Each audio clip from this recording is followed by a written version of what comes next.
Good morning दोस्तों। आइए आज शुरू करते हैं हम सामाजिक विज्ञान क्लास 10th। आज की इस कक्षा में मैं आप सभी का स्वागत करता हूं।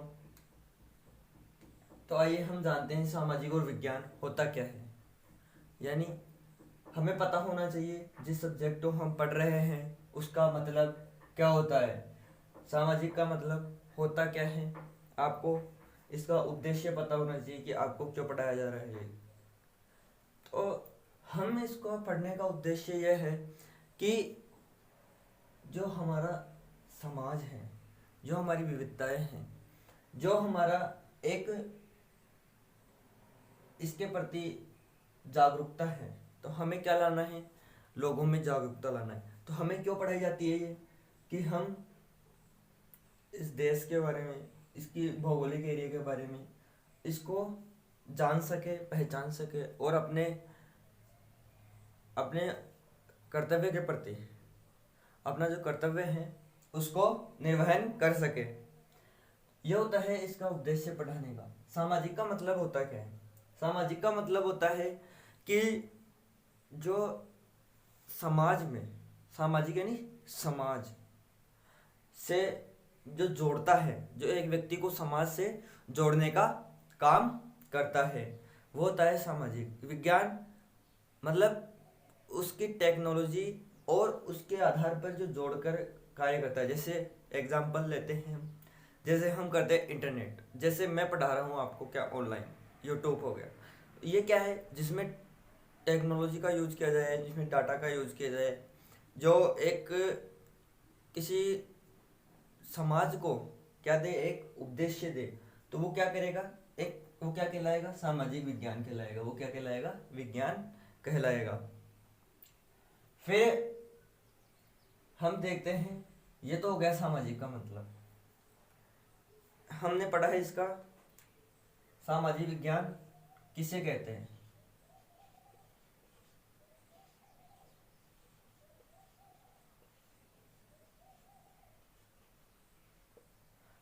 ये हो गया सामाजिक विज्ञान किसे। अब हम इसके उद्देश्य देख लिए। उद्देश्य क्या है?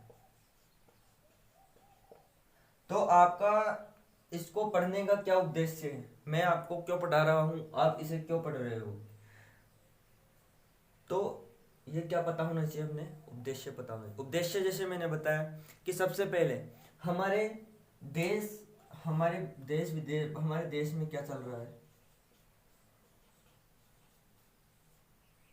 देश में क्या चल रहा है।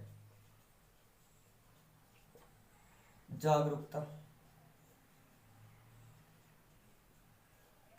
हमें क्या होनी चाहिए, जागरूकता लाने के लिए। और ये क्या करता है, हमें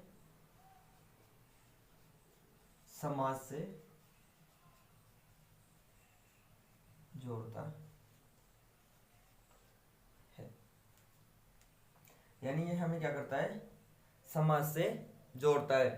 तो इसका जो मुख्य उद्देश्य है वो सामाजिक परिप्रेक्ष्यों को लेकर, जो हमारी विचारधाराएं हैं उनको लेकर इसे हमें पढ़ाया जाता है। कि जो इसका उद्देश्य, सरकार का उद्देश्य इसे पढ़ाने का यह है। जैसे आपके एनसीईआरटी में ये लागू कर दिया गया है, न्यू सिलेबस है, तो मैं एनसीईआरटी से संबंधित ही पढ़ा रहा हूँ आपको। तो जब हम एनसीईआरटी का फर्स्ट पेज देखते हैं तो उसमें दिया होता है आमुख, आमुख दिया होता है। तो वो आमुख क्या है, मैं आपको थोड़ा सा किताब से पढ़कर समझाता हूँ। कि इसमें दे रखा है कि राष्ट्रीय पाठाचार्य की रूपरेखा सुझाती है कि बच्चों को स्कूली जीवन से बाहर के जीवन से जोड़ा जाना चाहिए। यानी बच्चों को क्या करना चाहिए, स्कूली जीवन से,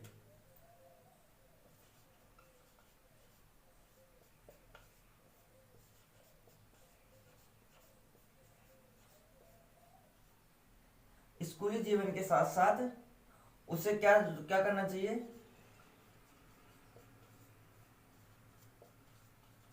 बाहरी जीवन से भी क्या करना चाहिए, जोड़ना चाहिए। तो ये क्या है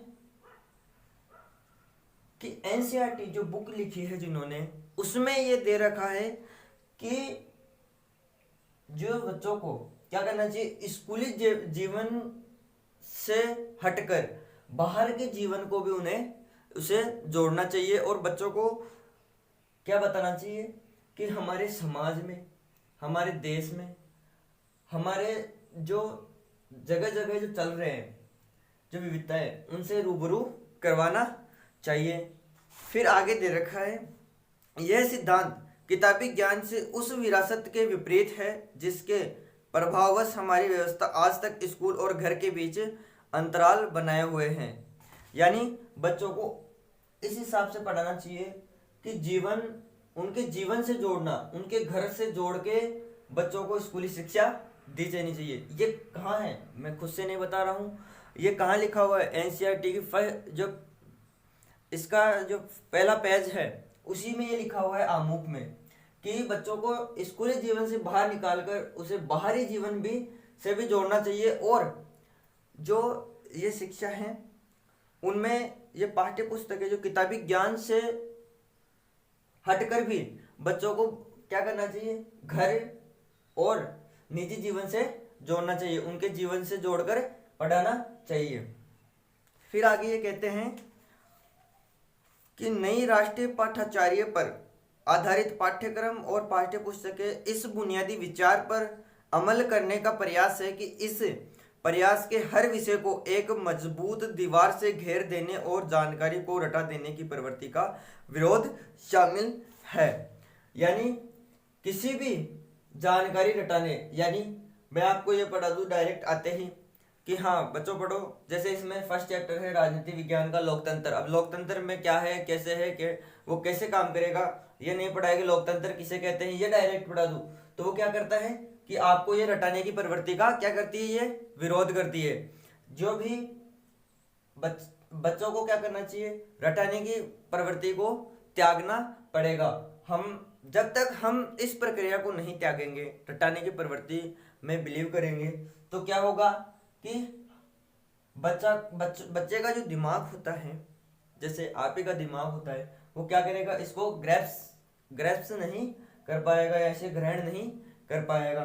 तो आप जब तक, तो एनसीईआरटी खुद कह रही है कि जब तक बच्चों को रटाने की प्रवृत्ति का विरोध नहीं होगा